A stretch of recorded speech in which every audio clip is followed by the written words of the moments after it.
C'est ça le thème de notre prédication d'aujourd'hui, la pierre de ta victoire. Il y a quelqu'un qui veut entrer, si on peut. La pierre de ta victoire. Et comme notre verset périscope de base, nous allons lire dans Josué 4, du 2e jusqu'au 7e verset. Josué 4, du 2e jusqu'au 7e verset. Et notre lecteur peut, maintenant c'est facilité parce qu'il peut lire même à l'écran ensemble avec nous. Ok, que Dieu soit loué. Ok. Josué 4, Amen. à partir du 2e verset, nous lisons. Amen. Prenez 12 hommes parmi le peuple, un homme de chaque tribu. Donnez-leur cet ordre. Enlevez d'ici, du milieu du Jourdain, de la place où les sacrificateurs se sont arrêtés de pied ferme, 12 pierres, que vous emporterez avec vous et que vous déposerez dans le lieu où vous passerez cette nuit. Amen. Josué appela les 12 hommes, qu'il choisit parmi les enfants d'Israël, un homme de chaque tribu. Il leur dit, passez devant l'arche de l'Éternel, votre Dieu, au milieu du Jourdain, et que chacun de vous charge une pierre sur son épaule, selon le nombre des tribus des enfants d'Israël. Amen. Afin que cela soit un signe au milieu de vous. Amen. Lorsque vos enfants demanderont un jour, que signifient pour vous ces pierres, vous leur direz, les eaux du Jourdain ont été coupées devant l'arche de l'alliance de l'Éternel lorsqu'elle passa le Jourdain. Les eaux du Jourdain ont été coupées et ces pierres seront à jamais un souvenir pour les enfants d'Israël. Amen. Amen. Bien-aimés dans le Seigneur, je bénis beaucoup Dieu pour ce partage que nous aurons ce matin. C'est quelque chose de très profond que Dieu a mis dans mon cœur, que Dieu m'en a parlé, sur lequel Dieu me parlait. C'est la pierre de ta victoire. Je veux rentrer un peu dans le contexte, nous remettre dans le contexte de ce qui se passe ici.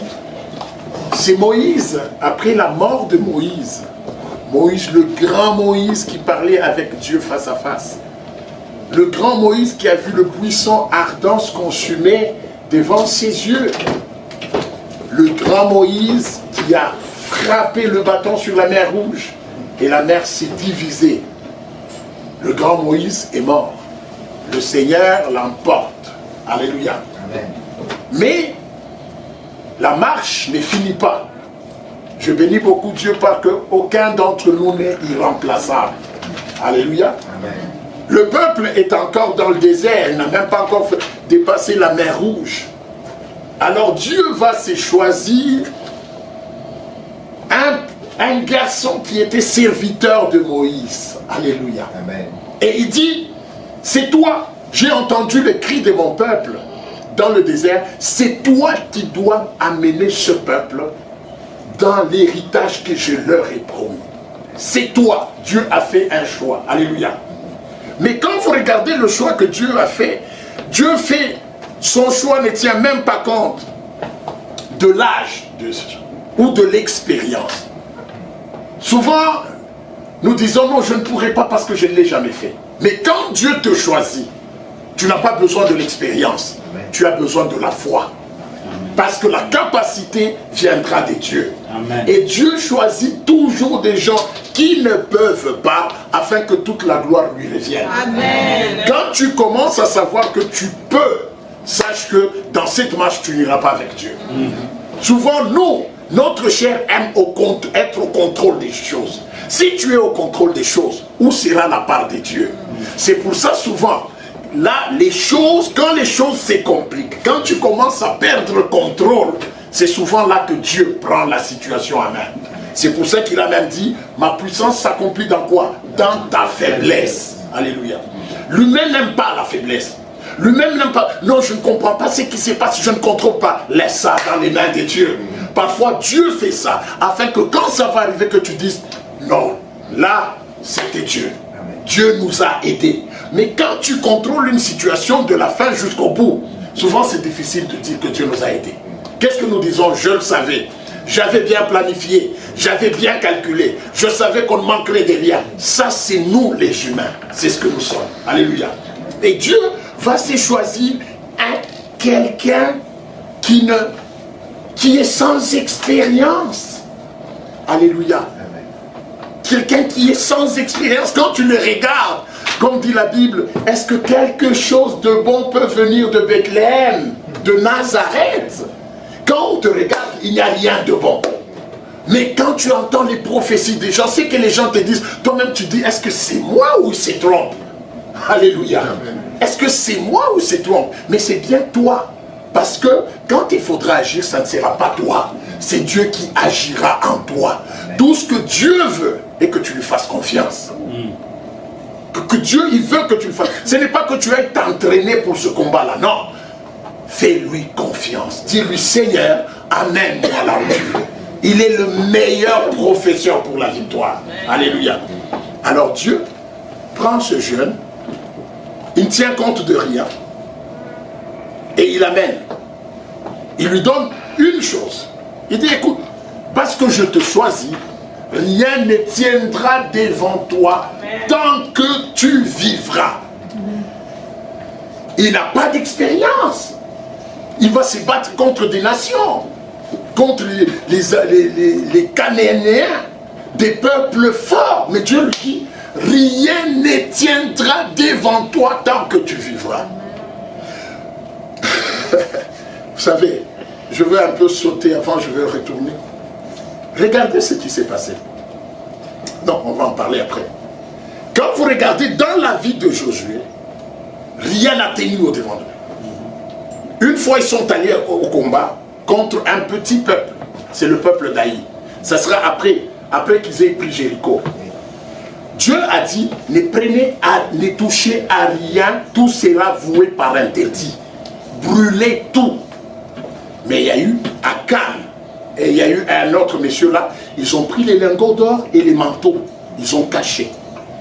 Alors, le prochain village, c'était un petit village. Josué envoie les gens et dit, écoutez, allez explorer le petit village. Ils arrivent là, ils disent, non mais ça ne vaut pas la peine d'amener tout le peuple. C'est un petit village. 3000 personnes peuvent battre. Josué dit, ok. Il envoie 3000 personnes, ils arrivent là, ils sont battus à plate couture. 36 personnes tuées et tout le monde est indépendant. Et où est la promesse? Dieu avait dit quoi? Nul ne tiendra devant toi tant que tu vivras. Mais comment on les a battus? Ils arrivent, Josué commence à pleurer. Dieu dit non, quelqu'un a touché à l'interdit. Maintenant sanctifie. Parce que nul ne peut te résister. Rentre là où tu as eu la victoire, l'échec. Bien aimé, quand Dieu te donne la promesse, il dit nul ne tiendra. Ça veut dire, tenir, ça veut dire, il peut, Dieu n'a pas dit que vous n'aurez pas d'ennemis. Dieu n'a pas dit qu'on ne vous combattra pas. Mais Dieu a dit qu'on ne vous vaincra pas. Amen. Pas définitivement. On t'a battu dans une bataille, mais le combat, tu vas le vaincre. Amen. Tu es tombé au premier round, mais le deuxième, tu vas te relever, tu vas mettre KO. Amen. Parce que le principe de Dieu, c'est qu'ils ne tiendront pas. Tant que toi, tu vivras en Dieu, tant que tu obéiras, ils peuvent te battre pour la première fois, mais tu te relèves, tu les battras, parce que nul ne tiendra devant toi. Alléluia. Amen. Quand est-ce qu'il nous a dit ça? Mais n'avez-vous pas lu qu'il a dit, vous êtes plus que vainqueurs? Est-ce qu'on a déjà vaincu un vainqueur? Tu es déjà vainqueur. Ça ne veut pas dire qu'il n'y aura pas de combat, il y aura des combats. Parfois, ça sera en répétition. Ils viendront, mais la fin de toute chose, c'est toi qui auras la victoire. Laisse-les venir. C'est pour expérimenter ta victoire. Alors, ils avancent. Dieu lui dit, nul ne tiendra devant toi. La deuxième chose que Dieu lui donne le territoire en avance. Il dit, tu auras pour territoire, depuis le Liban jusqu'à la Grande Mer, jusque dans le désert, ça sera le territoire. Vous savez, nous avons un Dieu merveilleux. Il n'a pas peur de prophétiser parce qu'il est capable de te mettre en possession de ce qu'il a dit. D'ailleurs, il te le dit avant, pour que tu saches que ça sera lui. J'aime Dieu parce que en Ésaïe dit, qui est le Dieu qui prédit les choses qui arrivent? Il est Dieu parce qu'il te dit, ça arrivera. Quels que soient les combats, la parole qui est sortie accomplira la chose. Parce que la parole, c'est Dieu lui-même. Là où tu seras fort, faible, cette parole te donnera la force. Là où tu auras un ennemi sur ta marche, cette parole sera ton bouclier. Bien-aimés, nous sommes en train d'œuvrer dans le surnaturel. Alléluia. Nous sommes dans le surnaturel avec la parole de Dieu. Dieu dit à Josué, tu auras pour territoire depuis. Il détermine le territoire. Mais il est en train de parler à qui? À un jeune qui n'a pas d'expérience. Il ne s'est jamais battu. Alors on arrive, on rencontre, maintenant nous retrouvons Josué avec tous les enfants d'Israël dans le camp, là où on a fait la lecture. Ils sont maintenant dans le camp. Ils doivent traverser le Jourdain pour aller, et en face du Jourdain, il y a deux obstacles. Un, c'est d'abord le Jourdain. Le Jourdain, à l'endroit où ils ont traversé, c'est un fleuve très impétueux. Comme dans les montagnes, le courant est très, très fort en cet endroit-là. Et en face du Jourdain, il y a Jéricho. C'est une grande ville fortifiée. Je sais pas, la muraille de Jéricho, au-dessus là, il y avait même des appartements qui étaient construits au-dessus de la muraille. Vous vous rendez compte de l'épaisseur? C'était infranchissable. Mais Dieu a dit à Josué quelque chose. Nul ne tiendra devant toi tant que tu vivras. Mais Josué se retrouve devant deux barrières. Il y a le Jourdain et il y a la muraille de Jéricho.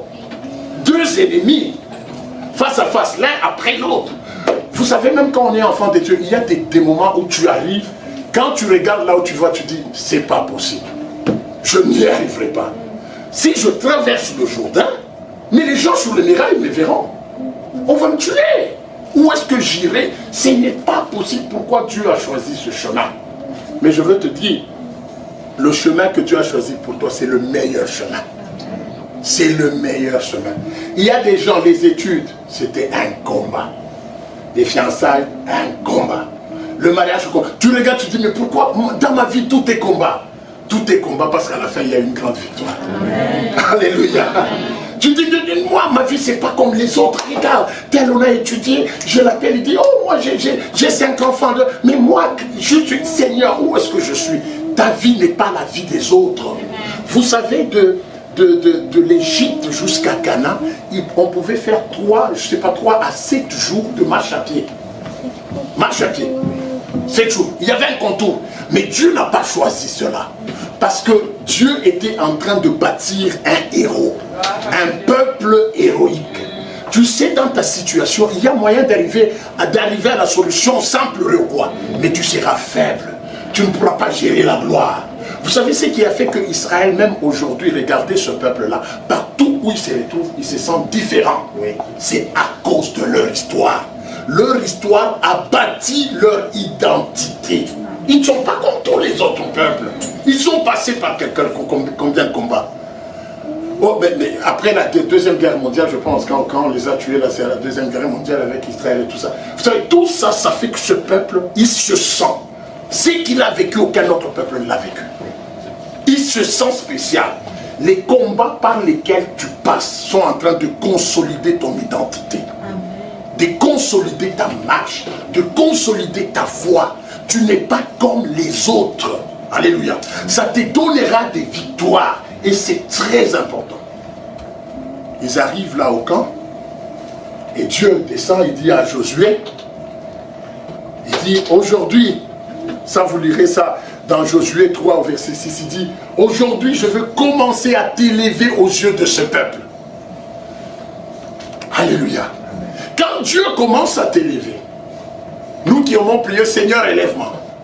Ça veut dire, aux yeux du peuple, je veux t'amener dans des situations que les humains ne peuvent pas résoudre. Mais que tout moi, je résolverai avec toi. Mais fais attention parce que cette situation, les humains ne peuvent pas les résoudre. Donc tu auras peur. Mais moi, je serai avec toi. C'est ma seule façon de t'élever. Parce que quand toi, tu le feras, pourquoi les gens seront, disons que tu es élevé? Parce que tu feras ce qu'eux ne peuvent pas faire. Mais ce qu'eux ne peuvent pas faire fait peur. Alléluia. Dieu, il nous amène dans des situations de révélation.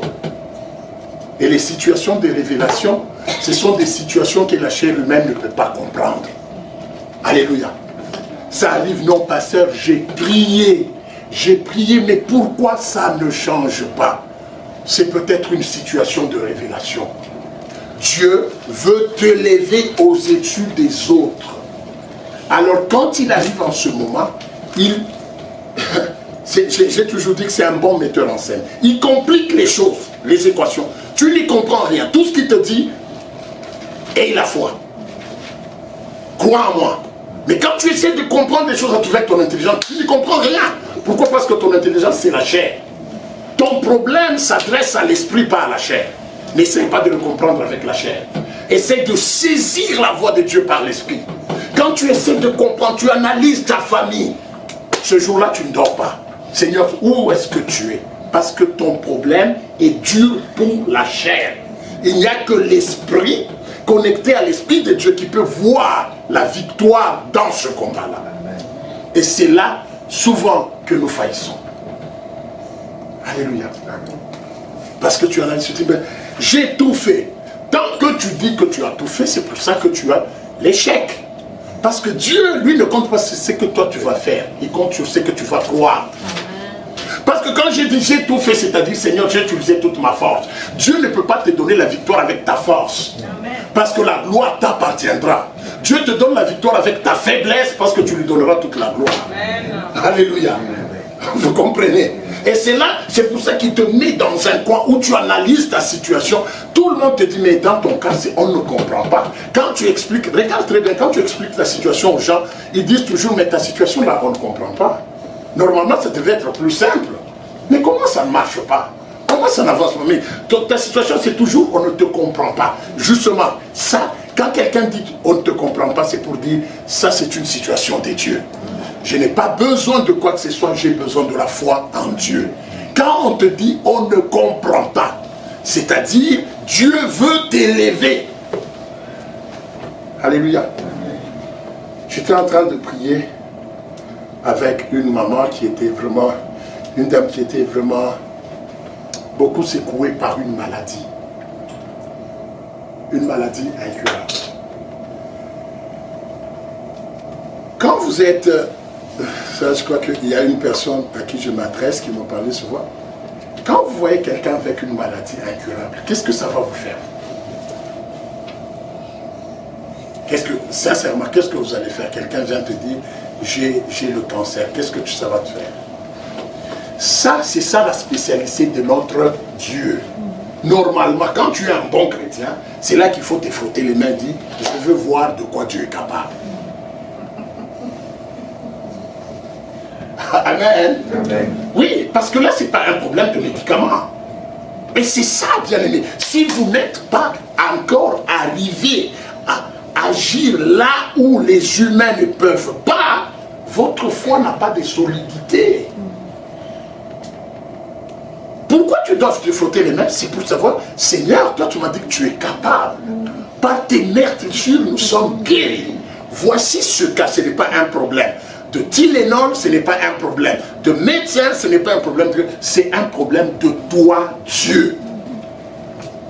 Est-ce que ça vous est déjà arrivé de prier comme ça? Parce que souvent, nos situations, c'est quoi?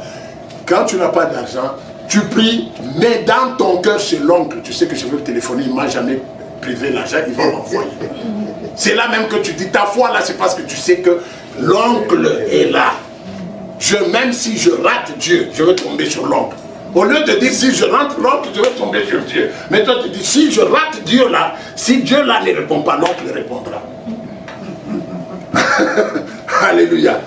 Combien de situations où toi-même tu sais que ce n'est pas la foi originale. Je triche avec mon esprit. Je ne suis pas dans la foi. Parce que je sais que l'oncle là me donnera. Si tu n'es pas l'oncle, ce sera la tante. Mais il y a des fois où Dieu débarrasse l'oncle et la tante. Tu regardes comme ça par terre, tu vois là où tu vas mourir. Tu dis, je m'écrase là. Et Dieu te dit, jette-toi. Et je vais te prendre dans les bras. Là, tu parles de la foi. C'est quand tu arrives chez quelqu'un, tu vois les cheveux sont partis. Il dit, c'est quoi? Il dit, on m'a dit, c'est fini, je ne peux pas guérir. Tu dis ça, c'est l'affaire de mon Dieu. Alléluia. Si nous pouvions avoir cette audace, nous verrons la gloire de Dieu. Mais nous, les problèmes, quand tu arrives là, tu commences à consoler la famille. Non, parle à la malade. Alléluia. Si nous avons l'audace, quelqu'un te dit, c'est quoi? Non, avec mon dossier, j'ai eu un dossier criminel. Conséquence, on ne peut pas m'engager. Tu dis gloire au Seigneur. Seigneur, ça c'est l'impossibilité. Notre Dieu est spécialiste des situations impossibles. Amen. Que les hommes ne peuvent pas résoudre. Alors bien aimés, dans vos vies, prenez tout ce qui est impossible. Allez dans les tiroirs, là vous avez enfoui des situations impossibles et amenez ça devant Dieu. C'est ça la solution de votre Dieu. Amen. Je l'attends, je veux le voir, Seigneur, de quoi tu es capable. Alléluia. Ne trichez pas avec la foi. Où tu penses, tu sais que non, je sais déjà, j'ai ça, oh Seigneur, je sais que Dieu est béni, hein, mais parce que tu sais que dans ton saving là, tu as 30 000. Tu sais, non, ça va me couvrir. Mais il faut dire ça quand tu as 0. Et il n'y a rien. Où tu perds l'emploi, que ceci, et tu as 0, tu dis, Seigneur, l'Éternel est mon berger, je ne manquerai de rien. Alléluia. Amen. C'est ça, bien aimé. Dieu crée des situations comme ça. Alors Dieu, il arrive, il dit à Josué, je veux commencer à t'élever. Quand Dieu te dit ça, j'aime beaucoup les gens, tu dis ça, oh pasteur, écoute, on priait, Dieu m'a dit, il va m'élever. Ça veut dire, Dieu va donner des situations compliquées. Mais dans ces situations, Dieu me prévient, dit, n'aie pas peur. Parce que Dieu ne peut pas t'élever là où il n'y a rien. Est-ce que vous comprenez? Quand Dieu te dit, je veux t'élever, c'est-à-dire, mon fils, je suis avec toi, je t'aime. Il y aura des situations que je veux créer. C'est comme s'il te prévient. La terre va trembler, mais ta maison ne va pas s'écrouler. Fais-moi confiance, parce qu'après ça, tu verras la gloire. Il te prévient, parce que Dieu agit seulement là où l'homme ne peut pas agir. Je veux commencer à t'élever. Cette année, il y aura des petites situations qui vont te compliquer, mais sois calme. Et la paix, aucune des situations ne tiendra devant toi tant que tu vas demeurer dans le Seigneur. Amen. Alléluia. Aucune d'entre elles. Réveille-toi. Si ce n'est pas quelque chose où tu peux agir, remets ça entre les mains de Dieu. C'est tout. Et prie Dieu. Et bénis Dieu. Bénis-le. Alléluia. Bénis-le. Je veux commencer à t'élever aujourd'hui aux yeux de ce peuple. Bien-aimé, quand Dieu commence à t'élever, à matérialiser sa puissance, il paralyse l'homme. Il paralyse ton intelligence. Tu ne comprends rien. Tu es paralysé. Tu as toujours été sage dans les solutions des autres, mais dans ta solution, regardez Joseph. Joseph a interprété les songes des autres. Quand son propre songe était venu, il était allé demander à son père. Alléluia. Amen. Son propre songe, il pouvait, je vois que donc Dieu va m'élever au-dessus de mes frères, et de mes frères, c'est fini, et de mon père, ils vont s'agir pour moi. Il pouvait le dire. Mais pour son propre songe, il ne peut rien voir. Alléluia. Et vous allez comprendre par là, il y a des gens qui ont des dons, mais ils ne voient jamais des choses sur eux-mêmes. Mais quand il dit la chose de quelqu'un d'autre, c'est avec précision. Tu entres en prière, Seigneur, révèle-toi moi, révèle-toi. Et Dieu te dit, ok, dis à Naomi, je l'aime. Mais Seigneur, je priais pour moi. Ça vous est déjà arrivé? Beaucoup, toujours. Tu entres encore en prière, oh Seigneur, je veux ma maison. Tu pries pour ta maison, Dieu te dit, dis à Benoît, il est mon serviteur. Et je garde sa famille. Tu dis, Seigneur, qu'est-ce que ça veut dire? Alléluia. Parce que ton don, c'est pour servir les autres. C'est un servir pour les autres. C'est un service pour les autres. Et toi, quelqu'un d'autre te servira. Amen. J'ouvre une parenthèse que je ferme très vite. Je me rappelle, il y a très longtemps, on était encore au pays très jeune là. On servait très puissamment Dieu dans l'église. Et une sœur qui vient me dire, il dit, frère, est-ce que je peux te dire une chose? Il y a mon petit frère, son petit frère, qui était encore petit en ce moment-là, il était en 2e primaire. Il dit, chaque jour, il ne dort jamais sans prier pour toi. Son petit frère qui était à l'église, petit, il dormait jamais sans prier pour moi. Quand j'allais dans cette maison, c'est un enfant que je pouvais à peine saluer. Tu vois, quand tu arrives quelque part, tu dois prier avec les... Mais il y a quelqu'un là. C'est comme ça dans la vie. Pourquoi? Moi, j'ai servi les autres à l'église, j'étais chargé d'intercession, je priais, j'ai délivré. Mais Dieu a institué un intercesseur dans l'ombre pour moi. Lui, il est en train de me servir. Je ne le connais même pas. Bien-aimé, tel que vous êtes, si vous êtes vraiment dans le Seigneur, parce que dans le Seigneur, nous sommes un. Tu peux être ici, mais en Afrique du Sud, il y a quelqu'un qui prie pour toi sans te connaître. Même un ancien ami qui se retrouve juste quelque part en Côte d'Ivoire dit « Hey, mais je me souviens d'un Jean-Michel, on était avec lui à Lubumbashi, il est parti où? Dieu me pousse à appeler. Seigneur, là où il est, soutiens-le, fais ceci, cela. » Dieu pousse quelqu'un d'autre à te soutenir. N'utilise pas le don pour toi-même. Ne cherche pas à forcer, à voir les choses sur toi. Si Dieu te les montre, il te les montre. Alléluia. Alors ils arrivent avant le Jourdain. Dieu dit à Josué, je veux commencer à t'élever maintenant. Je veux commencer à t'élever. Alors la première chose, il dit, maintenant vous allez passer le Jourdain. Alléluia. Vous allez passer le Jourdain avec le peuple. Mais comment vous allez le passer? Prenez les gens qui portent l'arche. Ils vont mettre l'arche sur les épaules. Ils vont commencer à marcher. Ils vont commencer à marcher. Ils vont mouiller leurs pieds dans le fleuve. Avec Moïse, le peuple n'avait pas mis ses pieds dans l'eau. Parce que Moïse avait tendu le bâton et l'eau s'était séparée. Mais avec toi, je ne sépare pas l'eau. Tu vas marcher dans l'eau. Ah. Écoutez, il y a des choses. C'est que tu as entendu le témoignage de l'autre, ce n'est pas ton témoignage. Pour l'autre, Dieu l'a guéri avant de voir le médecin. Mais pour toi, ça sera peut-être après même que le médecin ait dit, ta mort c'est demain. Il dit, tu vas dire que les gens qui portent l'arche avancent dans l'eau. Vous savez, quand Dieu commence à t'élever, à un moment donné, il a besoin que tu mouilles tes pieds. Tes pieds doivent se mouiller. Moïse avait eu son combat dans le désert. Quand il voyait le buisson, il essayait d'arranger. Il s'est battu avec Dieu dans le désert. Josué ne s'est pas battu avec Dieu, mais c'est dans la foi. Dieu lui dit, je commence à t'élever. Mais mon cher ami, c'est que toi tu vas vivre, personne ne l'a vécu. Il faut dire au peuple, la mer est agitée. Dis au peuple d'avancer dans la mer. Alléluia. Dis au peuple d'avancer vers la mer qui n'est pas encore ouverte. Il n'y a pas encore de chemin. Dis au peuple qu'ils prennent l'âge, qui commence à avancer vers la mer. Alléluia. Amen. Je commence à t'élever. Ce que je te demande de faire est très compliqué, mais c'est simple. Parce que ce n'est pas toi. Fais-moi confiance, je ne te tuerai pas dans la mer. Mais je te dis, avance dans la mer qui n'est pas encore partagée. Avance alors que la mer coule. Avance, tu mets l'eau, mais tu regardes derrière. Josué dit, avance. Tu mets encore. Tu regardes, avance. Tu mets encore. Tu ne sais pas où la mer va se couper. Wow. Alléluia. Je commence à t'élever, mais tu dois mouiller tes pieds. Dans ta situation, tu dois faire preuve de la foi en Dieu.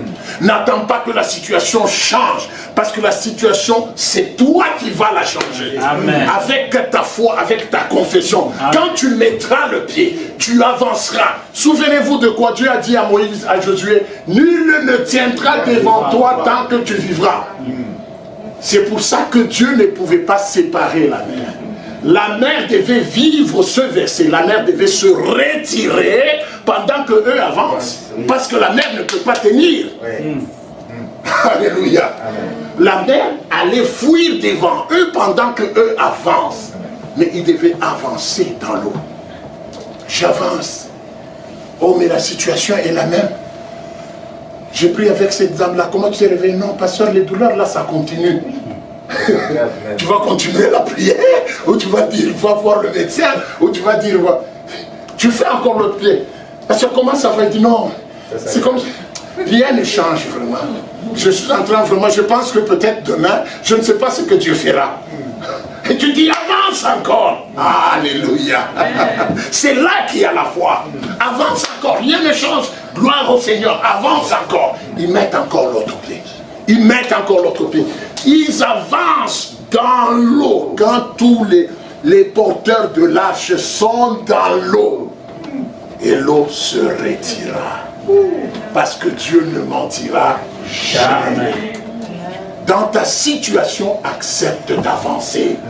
Ne dis pas, j'avance, je touche, mais c'est compliqué, je suis déjà dans la mer. Mais où est le chemin? C'est toi le chemin. Tu es en train de le frayer. Là où tu passes, Dieu a dit, rien ne tiendra devant toi tant que tu vivras. Cette mer-là ne peut pas résister à ta foi. Alléluia. Notre problème, c'est que nous avançons en regardant derrière. Mais la Bible dit, celui qui tient la main à la charrue et regarde derrière, il n'est pas digne du royaume des cieux. Tu n'es pas digne de la gloire. Quand tu tiens et puis tu regardes, ça ne change pas, tu n'es pas digne. Tiens, même si ça ne change pas, tu dis je tiens, j'avance. Je ne regarderai plus rien.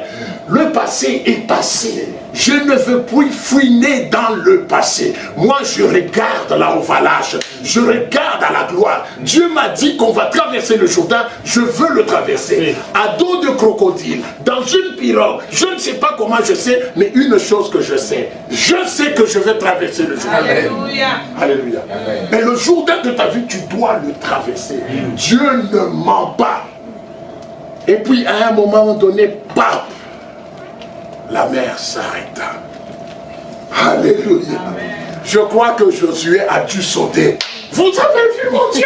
Alléluia. Vous avez vu mon Dieu? Oui. Vous aviez peur pour lui, vous avez même... Parce que quand ils avançaient, même là, même lui, le cœur s'abattait. Tout. Est-ce que c'est une erreur ou quoi? Est-ce que j'ai vraiment entendu bien? La chair. Je ne sais pas s'il était marié ou quoi, mais là, dans ces moments comme ça, la femme va te dire, chérie, est-ce que tu as vraiment bien? Donc, c'est pas grave, tu peux te tromper. Les gens savent aussi que tu es humain. Est-ce que tu as vraiment bien entendu? Alléluia. Et puis les gens, quand tu dis, hey, chérie, même les enfants, est-ce que tu as vraiment bien entendu? Est-ce que c'est Dieu? Dis-leur un peu d'attente qu'on prie encore.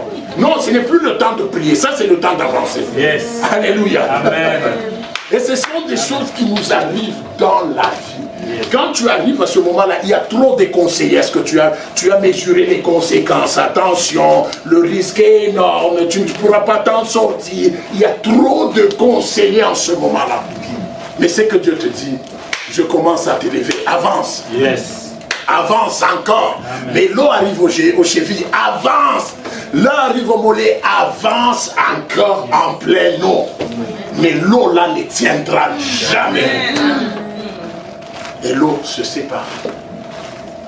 Waouh! Vous savez, quand tu viens de vivre une gloire là, tu peux te réveiller la nuit. Tu regardes, tu ris toi-même. Vous avez des bonnes nouvelles comme ça. Tu entres dans la salle de bain, tu chantes, tu ne sais pas s'il faut chanter, s'il faut crier. Tu ouvres l'eau, tu marches là dans Amen. Si on te demande n'importe quoi ce jour-là, tu donnes. Alléluia. C'est dans cette situation, l'eau s'arrêta. Le chemin se freine. Si tu n'as pas l'humilité, tu es Jésus, tu risques de dire, vous voyez, je suis Dieu. Je vous ai dit. Mais il faut toujours être humble, remettre toute la gloire à Dieu. C'est Dieu qui l'a fait. Dieu a été avec nous. Et Dieu leur dit, quand vous allez arriver au milieu du Jourdain, ça c'est l'épreuve, ça c'est un combat. Avance vers le néant, vers la mort. Vous savez, j'ai toujours dit, il y a des risques. Même quand ça arrive, ce n'est pas la mort. Là, le risque, c'était quoi? Si la mer ne s'arrête pas, c'est tout le peuple meurt. Parce que toi, tu as dit. Il y a des choses où, quand tu risques, tu vas arriver en retard, c'est pas grave. Tu vas t'excuser. Mais là, le risque, c'est la mort. Le risque, c'est que tu perds l'emploi. Les grandes victoires ne viennent pas avec des petits risques. C'est pour ça que nous, on n'avance pas. Tu es dans un travail qui marche, tout ça, te dit, ok, tu vas commencer cette affaire, lâche le travail. Toi tu dis, si je lâche, comment je vais manger? Le risque est énorme. C'est pour ça que nous, on se contente des miettes. Des choses là où le risque, même dans la vie. Ces gens qui commencent les entreprises, vous savez quel risque ils prennent? C'est beaucoup d'argent que tu risques quelque part. Tu dis jamais, c'est un risque, ça peut ne pas marcher. Et quand tu as la peur, ça ne marchera pas. La grandeur, c'est pour les gens qui ont le goût du risque. J'ai le goût du risque. Et la foi, c'est pour les gens qui ont le goût du risque. La foi, c'est un risque, ce n'est pas un danger. Tu n'es pas en danger, mais il y a un risque. Alléluia. Et les chrétiens, c'est là notre problème. Notre problème, c'est nous prions beaucoup, Seigneur, Dieu amène l'affaire. Là, je me parle moi-même parce que je me rappelle, il y a une semaine, elle m'amène une affaire là. Comme je vous dis là, de commencer une compagnie là, et puis je regarde l'affaire, je regarde les charges, je regarde l'affaire, je dis bon, on va en parler la nuit. Alléluia. Parce que ce sont des affaires, tu dis bon, si je lâche ça, mais maintenant si ça ne marche pas, qu'est-ce qu'on devient? Mais où se trouve la situation? Mais qu'est-ce qu'on peut faire dans notre temps? Et Dieu, lui, par la foi, il ne te permet pas de penser comme ça. Il dit, fais-moi confiance. Prie-moi et fais-moi confiance. Ça marchera. Fais-moi confiance. Je vais t'apprendre quelque chose. C'est là que moi et vous, on est là. Parce que nous, on ne prend que le risque de sauter d'ici vers là. Là, tu ne vas même pas te casser le genou. La gloire n'est pas aussi grande. Donc quand tu sautes là, même jusque là, même Yuri ne se rend pas compte que tu as sauté. Mais Dieu lui t'amène, tu sautes de là jusque là. Tu regardes, tu dis, hé, c'est une erreur mon cher. Toi je vois que tu ne m'aimes pas là. J'ai déjà des vertiges. D'ailleurs moi-même je ne supporte jamais les vertiges, donc je ne peux pas avancer dans cette affaire. Vous comprenez? Nous on prend des risques là où même toi-même tu ne sais pas si c'est Dieu qui a agi ou si c'est toi. Toi-même quand tu adores là, tu ne sais pas s'il faut adorer, remercier Dieu, mais je pense que c'est moi, c'est parce que je connaissais bien frère Jean. Alléluia. Mais Dieu lui veut là où c'est clair que ça, il n'y a que Dieu.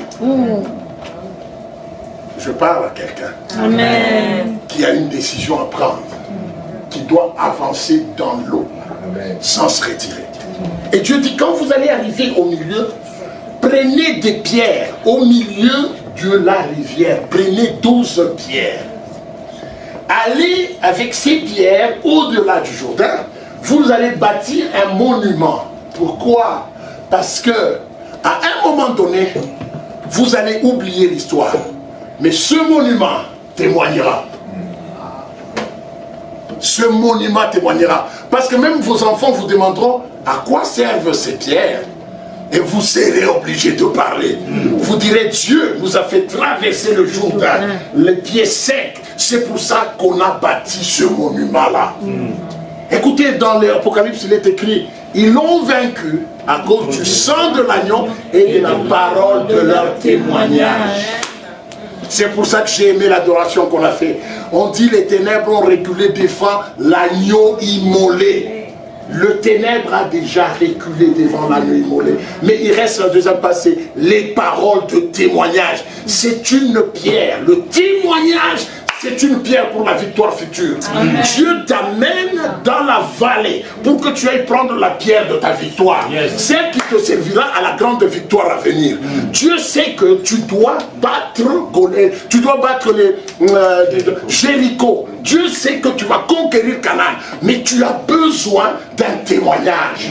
Alors quand tu passes dans la situation confuse, Dieu ne t'amène pas pour te tuer. Dieu t'amène pour que tu aies cherché la pierre qui te servira à bâtir le monument du témoignage pour la gloire à venir. Amen. Alléluia. C'est pour ça que dans ta situation, ne te demande pourquoi ça ne marche pas. Tu ne peux pas avoir la victoire sans les paroles de ton témoignage. Et Dieu va commencer à créer un premier témoignage pour t'amener à un deuxième. Et le deuxième deuxième témoignage amènera le troisième. Parce que la parole de ton témoignage est importante pour ta victoire. Yes. Alléluia. Va prendre les pierres au milieu dans ton problème. Mais regarde pas seulement le problème, ça ne marche pas. Mais regarde la grâce.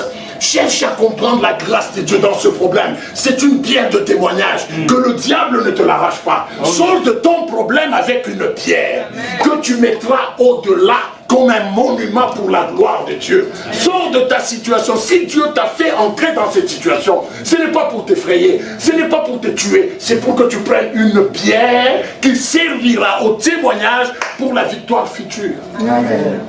Alléluia. Pour la victoire future. La pierre de ta victoire. La pierre de ta victoire. Ils l'ont vécu à cause du sang de l'agneau. Ça, c'est garanti. Le sang a déjà coulé, c'est garanti. Mais il y a la deuxième chose qui manque, c'est la parole de ton témoignage. Il y a des fois où tu ne sauras pas parler. Il faut que les gens te questionnent. Alors le témoignage sortira de lui-même. Comment tu marches comme ça? Tu dis, bien aimé, vous ne savez pas, j'étais dans un accident mortel, moi, que vous voyez. Mais la main de Dieu était sur moi. Ce jour-là, je ne pensais pas que je devais m'en tirer. Même les médecins avaient dit que c'était fini pour moi. Mais après 3 jours, le Seigneur m'a ramené à la vie. C'est ce que vous voyez. Et quand tu témoignes comme ça, ta foi est révigorée pour les victoires à venir. Yes. Alléluia. Bien aimé, regardez, j'aime beaucoup parler de lui, David. Regardez ce petit homme, David. Dieu se décida de l'élever. Il dit à Samuel, il dit, cesse de pleurer sur Saül. J'ai vu quelqu'un que je ferai roi sur Israël. Il est encore petit, Dieu décide. Et quand Dieu décide de l'élever, Dieu va mettre David dans des situations pas comparables aux gens de son âge. Il est petit, mais il doit garder les brebis de son père. Alors que ses grands frères restent. Il y a l'injustice, apparemment. Mais c'est parce qu'il y a un grand metteur en scène. Tu peux vivre l'injustice dans la volonté de Dieu. Amen. Alléluia. Amen. Tu vis l'injustice, mais c'est la volonté de Dieu. Tu dis, Seigneur, c'est injuste. Toi, tu as dit ceci, c'est là. Dieu dit, mon fils, reste là. Parce que j'ai besoin que tu prennes une pierre là. Car il y a une victoire à venir. Amen.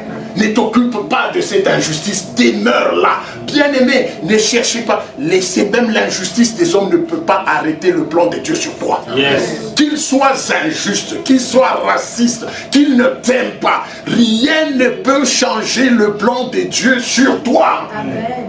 Dieu amène le petit David s'occuper des brebis en brousse. Dieu a décidé de l'élever. Il arrive en brousse, il s'occupe de ses brebis.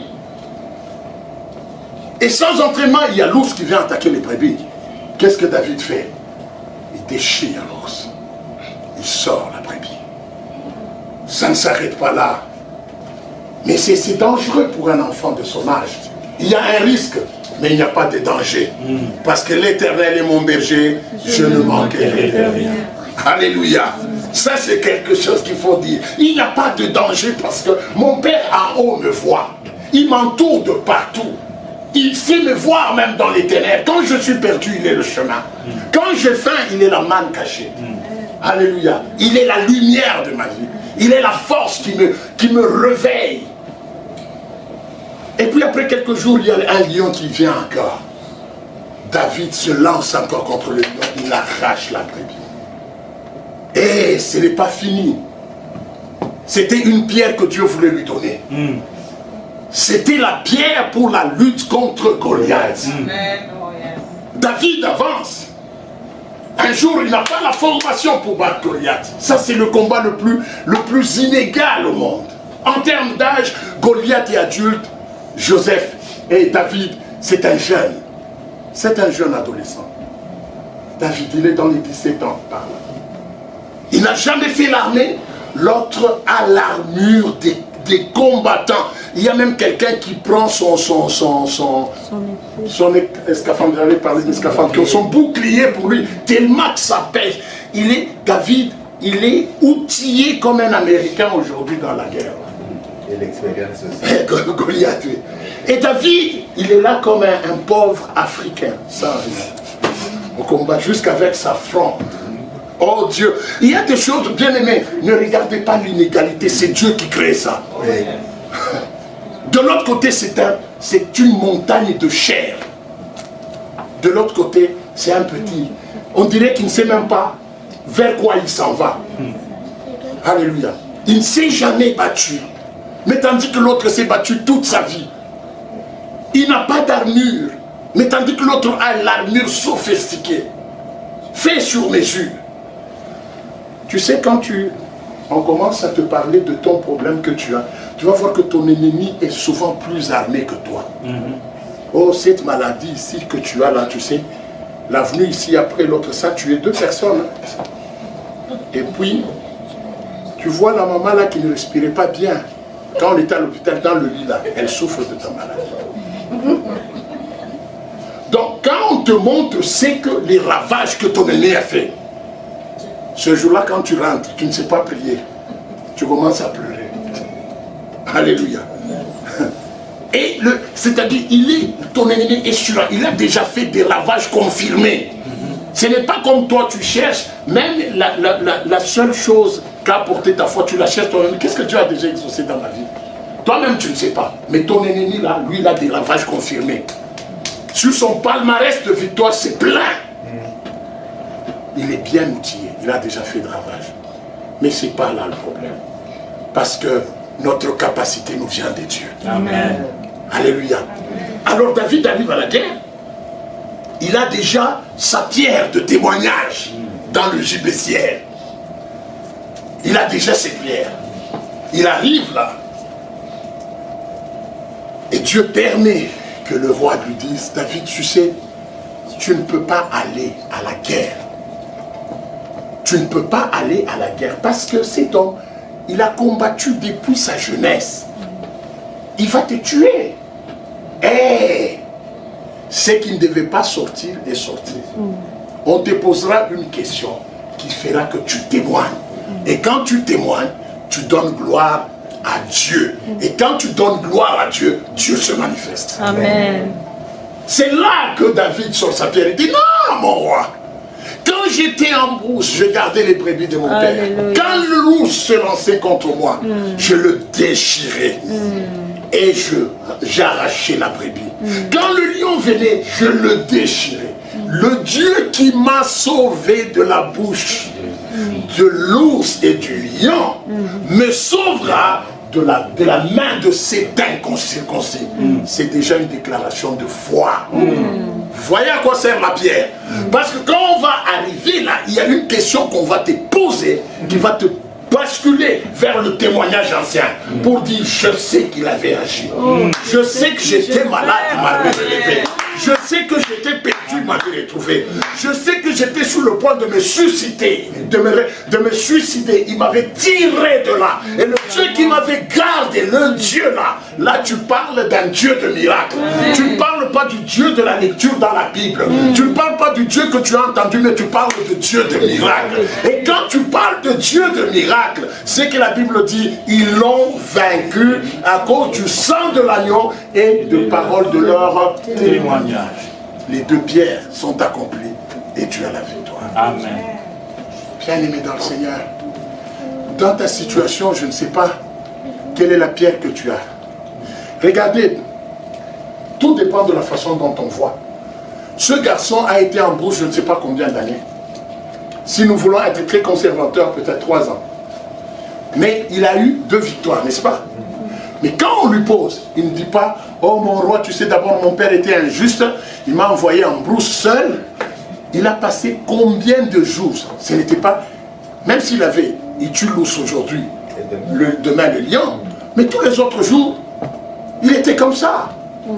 Il n'a pas focalisé son attention sur sa souffrance. Il a focalisé sur la gloire de Dieu.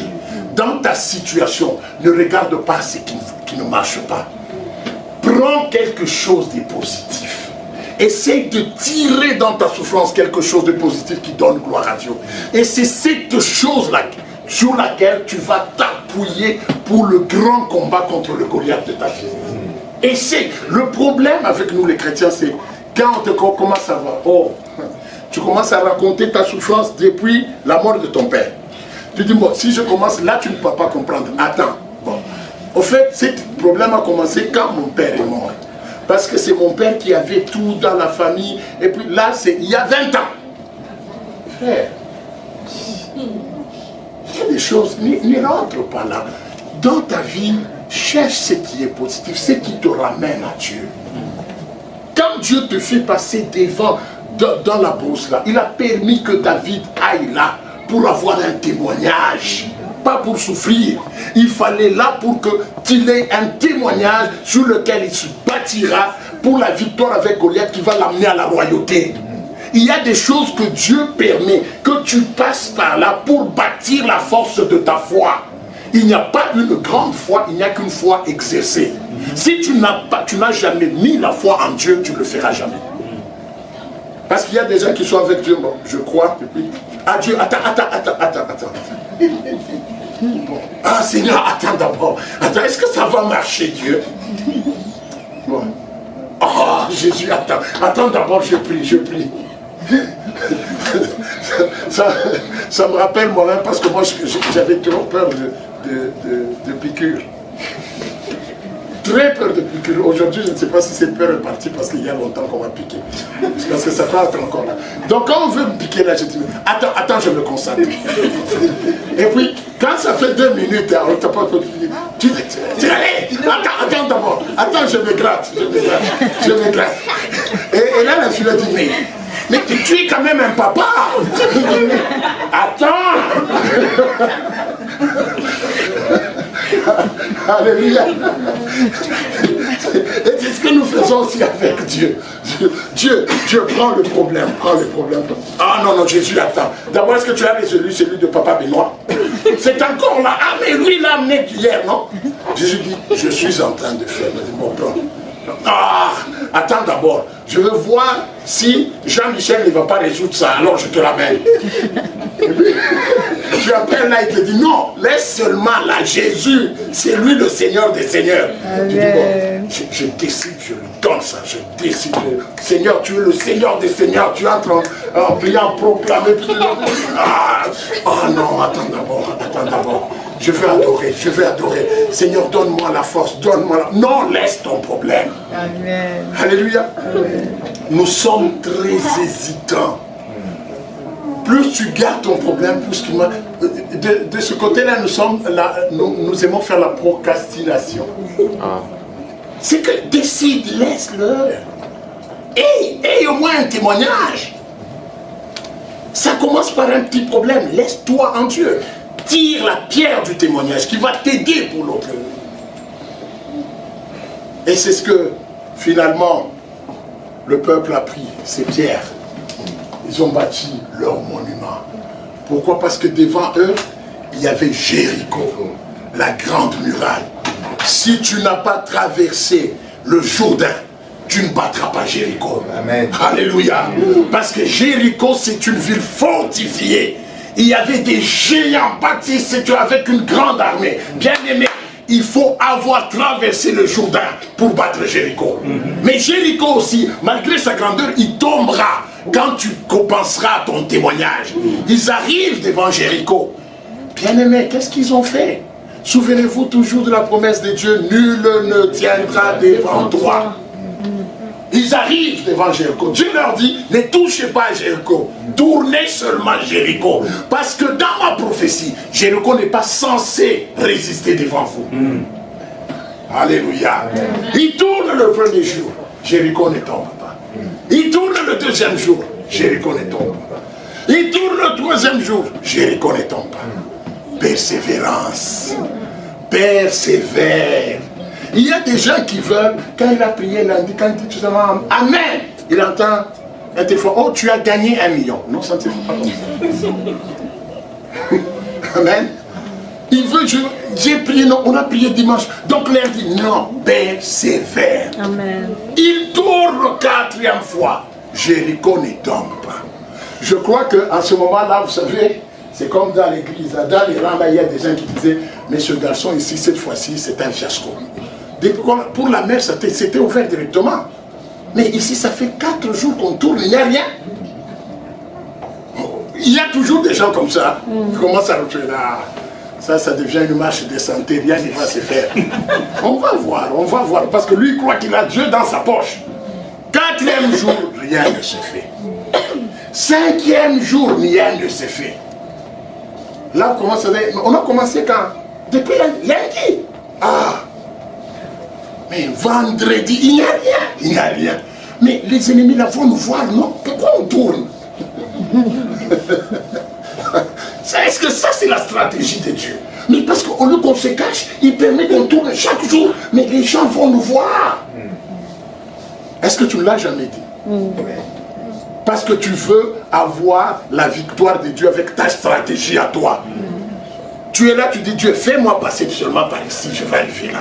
Pourquoi toi tu veux que j'aille comme ça? Dieu te dit c'est moi qui donne la victoire. La victoire m'appartient, le chemin m'appartient. Non Seigneur, donne-moi seulement. Je vois déjà Dieu, non? Alléluia. Amen. Il tourne 6e fois. Au 7e jour, il dit vous allez juste sonner de la trompette. Ne touchez pas à la muraille. Parce que la muraille n'est pas censée vous résister. Parce que si vous touchez, c'est vous qui la faites tomber. Elle n'est pas censée vous résister. Elle est censée reculer ou se casser d'elle-même. Au 7e jour, ils sonnèrent de la trompette. Et pendant qu'ils sonnaient de la trompette, la muraille s'est réveillée pour voir et dit, je ne peux pas résister devant ces gens. Je dois m'effacer. Ah, alléluia. Mais il fallait dépasser le Jourdain. C'est ça ton problème. Ta muraille là, en réalité, elle est en pacotille. Mais quand toi tu la regardes, elle est en pierre, en moellon, en bloc, ciment, je ne sais pas. Ça, ce sont des termes, des trucs en Afrique. Elle est en moellon, mais en réalité, elle est en pacotille. Elle ne résistera pas. Si tu loues Dieu, si toi, tu t'accroches à Dieu, cette muraille-là va s'écrouler. Mais prends les pierres de témoignage. Traverse le Jourdain. Si tu ne traverses pas le Jourdain, tu ne vas pas conquérir. Tu ne vas pas conquérir Jéricho. Bien-aimé dans le Seigneur, je veux terminer par là, en disant, ce matin que comme je vous ai dit au début, il y a quelqu'un qui va passer d'une situation d'échec temporaire à une situation de victoire définitive. Amen. Amen. De l'échec temporaire à une situation de définitive. Parce que cette situation-là ne te résistera pas. Rentre là où tu avais échoué. Parce qu'il n'est pas censé te résister. Mais rentre là avec la pierre du témoignage. Cherche ce que tu as déjà fait. Va regarder dans tes problèmes. Il ne faut pas que tu sois seulement quelqu'un qui pleurnique. Regarde le bienfait de Dieu. Tire ça. Tu vas dire, Dieu qui m'a gardé alors que j'avais la rougeole. J'étais censé mourir. Dieu qui m'avait donné la santé me donnera encore la victoire dans ce temps. Amen. Et tu verras la main de Dieu. Que Dieu nous soutienne, bien-aimés. Dans ta situation difficile, c'est là qu'il faut aller chercher les témoignages qui vont se relier au sang de Jésus pour confirmer la victoire de ta vie. C'est dans ces situations-là que tu auras des témoignages. Parce que si tu n'as pas de témoignage, il y a le sang de Jésus, mais il n'y a pas les paroles de ton témoignage. Et parce qu'il n'y a pas de paroles de ton témoignage, il n'y a pas de victoire. Parce que c'est le sang de Jésus et les paroles de témoignage qui rassurent notre victoire. C'est pour ça que chaque fois que ça se complique, lève les yeux vers les cieux et bénis Dieu. Quand ça se complique, il veut te donner le repos. Il veut te dire, tu ne peux rien. Et laisse ça, que le pilote automatique s'en charge. Alléluia. Quand ça devient compliqué, ce n'est plus le manuel, mais ça que le pilote automatique s'en charge. Parce que lui, il saura quelle pression mettre. Il saura où tourner. Et tu vas arriver au bon port par la grâce de Dieu. Amen. Tu vas le vaincre à cause du sang de l'agneau et à cause des paroles de ton témoignage. Que Dieu vous bénisse. Amen.